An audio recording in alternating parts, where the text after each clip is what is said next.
Syrup कांड को लेकर सियासत थमने का नाम नहीं ले रही है। कांग्रेस के प्रदेश अध्यक्ष जीतू पटवारी ने जो दावा किया उसके बाद से हड़कंप मच गया है।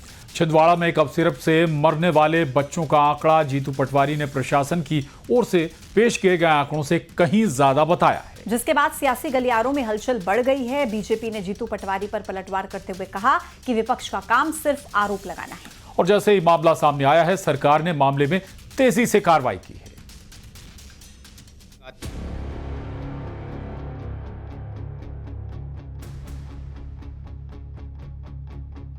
छिंदवाड़ा में कफ सिरप कांड के बाद लगातार प्रशासन एक्शन में है। आरोपी रंगनाथन को पुलिस रिमांड पर भेज दिया गया है। उधर इस मामले को लेकर सियासी बयानों का शोर भी भारी उठ रहा है। कांग्रेस प्रदेश अध्यक्ष जीतू पटवारी ने बीजेपी पर बड़ा हमला बोला है। पटवारी का दावा है कि छिंदवाड़ा में कफ सिरप से मरने वालों का आंकड़ा जो पेश किया गया है उससे ज्यादा बच्चों की मौत हुई है। उधर कांग्रेस के आरोपों पर बीजेपी ने पलटवार किया है। राज्य मंत्री गौतम टेटवाल ने कहा कि विपक्ष का काम सिर्फ आरोप लगाना है। सरकार ने मामले में तेजी से कार्रवाई की है। दोषी अधिकारियों को निलंबित कर दिया गया है। में कितने बच्चों की मौत हुई ये रिकॉर्ड आ रहा है, लगभग 500 बच्चों से ज्यादा। नागपुर में, इंटीरियर छिंदवाड़ा के गांव में, आसपास सिवनी में 500 बच्चों से ज्यादा बीमार हुए। उसमें से 150 बच्चों से ज्यादा की मौत हुई। 10 वर्ष से नीचे कितने बच्चे मरे हैं छिंदवाड़ा में, सिवनी में, बैतूल में, आसपास के और आदिवासी हिस्से में, जहां पर इस दवाई का या मध्य प्रदेश के किसी भी हिस्से में इनकी एक SIT बनाकर जांच करवाए। कांग्रेस आरोप लगा रही है, विपक्ष का काम है, पर जितनी जल्दी से कार्रवाई हुई उन अधिकारियों को निलंबित करा है, जिन अधिकारियों के साथ कार्रवाई करके अपराधी को अरेस्ट भी करा है और अपराधी को कोर्ट में पेश करा है। इतनी जल्दी भारतीय जनता पार्टी की सरकार ने, डॉक्टर मोहन यादव की सरकार ने एक्शन लिए और किसी भी दोषी को बख्शा नहीं जाएगा। एक तरफ सियासी बयानबाजी भारी है, दूसरी तरफ प्रशासन का एक्शन भी जारी है। तो 3 ड्रग अमानक पाए गए थे, उनको तत्काल प्रभाव से बैन तभी कर दिया गया था। अब उसको जितनी भी खेप मध्य प्रदेश में आई है वो पूरी लोकेट होके और उसको पूरी ट्रेसिंग और जब्ती की कार्रवाई पूरे ज़िलों में चल रही है। इसके साथ साथ पूरे ज़िलों में जितने भी हमारे DI हैं और स्थानीय प्रशासन के सहयोग से दुकानों की सघन चेकिंग भी की जा रही है और तमाम चीज़ें उसके अंदर देखी जा रही। जो हमारे 30 सिरप बनाने वाली कंपनियां हैं मध्य प्रदेश में, उनमें केंद्र सरकार के संग संयुक्त निरीक्षण करने के लिए हमने पत्र लिखा है। शीघ्र ही वो संयुक्त निरीक्षण भी होगा। इंदौर के मऊ में SDM ने दवा दुकानों का औचक निरीक्षण किया। इस दौरान मेडिकल स्टोर में कई अनियमितताएं मिली। 12वीं पास दवाई बेच रहा था और दुकान का लाइसेंस भी नहीं था, जिसके बाद SDM ने मेडिकल स्टोर को सील कर दिया। फिलहाल कफ सिरप कांड के बाद से स्वास्थ्य विभाग पूरी तरह से अलर्ट है। दवा की दुकानों पर नजर रखी जा रही है। Bureau report, news 18। Gwalior police ने 8 बांग्लादेशी नागरिकों को निगरानी में लिया है।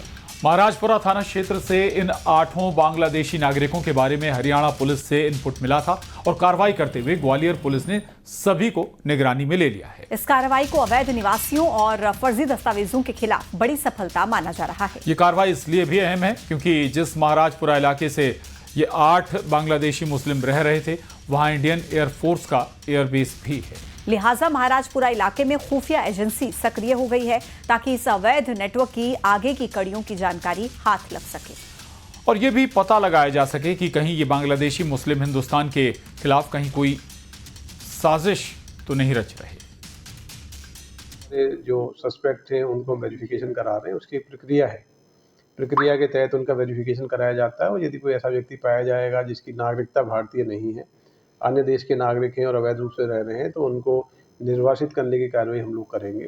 अभी रिसेंटली महाराजपुरा थाना क्षेत्र में कुछ लोगों को चिन्हित किया गया है, उनका प्रॉपर वेरिफिकेशन हम लोग करा रहे हैं। वेरिफिकेशन के लिए संबंधित उचित माध्यम से संबंधित राज्य सरकार। और उधर उमरिया में रेलवे स्टेशन का नाम बदलकर बांधवगढ़ टाइगर रिजर्व के नाम पर रखने की मांग को लेकर सियासत गर्मा गई है। जहां कांग्रेस ने इसे जनहित के मुद्दों से ध्यान भटकाने और नाम बदलने के बहाने इतिहास से छेड़छाड़ करने का आरोप लगाया, तो वहीं बीजेपी ने इसे जन भावना के तहत किया जाने वाला प्रयास बताया।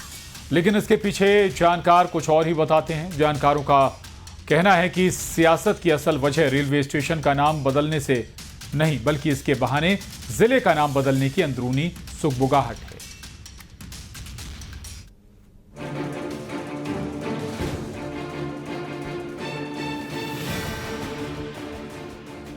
उमरिया जिले की पहचान बांधवगढ़ टाइगर रिजर्व से है। देश विदेश के सैलानी यहाँ पहुँचते हैं। ऐसे में उमरिया में एक मांग ने जोर पकड़ लिया है। वो मांग है रेलवे स्टेशन का नाम बदलने की, जिस पर एमपी में सियासत गर्मा गई है।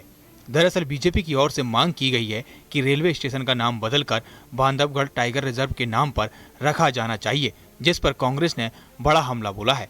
कांग्रेस का आरोप है कि जनहित के मुद्दों से ध्यान भटकाने और नाम बदलने के बहाने इतिहास से छेड़छाड़ की जा रही है। कांग्रेस के आरोपों पर बीजेपी ने पलटवार करते हुए कहा, ये सब जन भावना के तहत किया जा रहा है। आपको जिस चीज़ में फोकस करना चाहिए, जिन कामों में फोकस करना चाहिए, उसके बजाय ये जनता का ध्यान भटकाने के लिए ये जिले का नाम बदल रहे हैं। निश्चित रूप से अगर उमरिया नगर की जनता, उमरिया जिले की जनता इस पर सहमत व्यक्त करती है तो अपन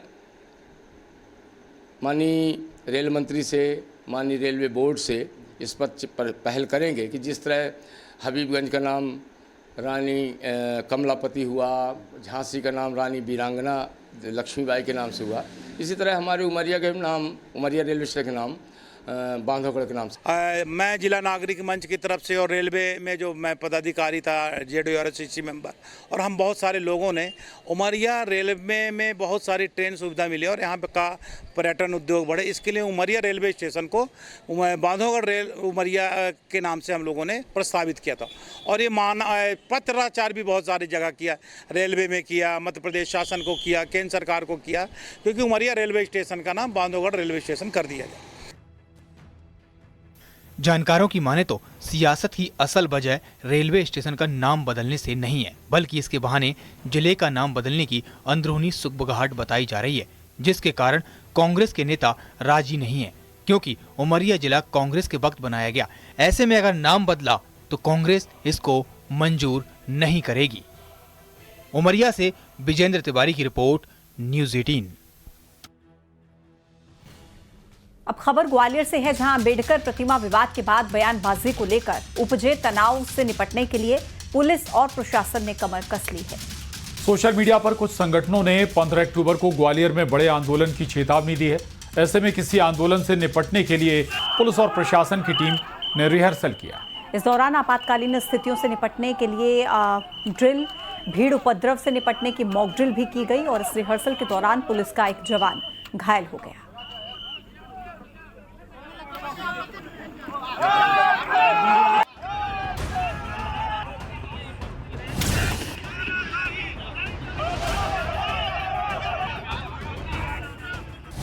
गोलियां चल रही हैं, पथराव हो रहा है,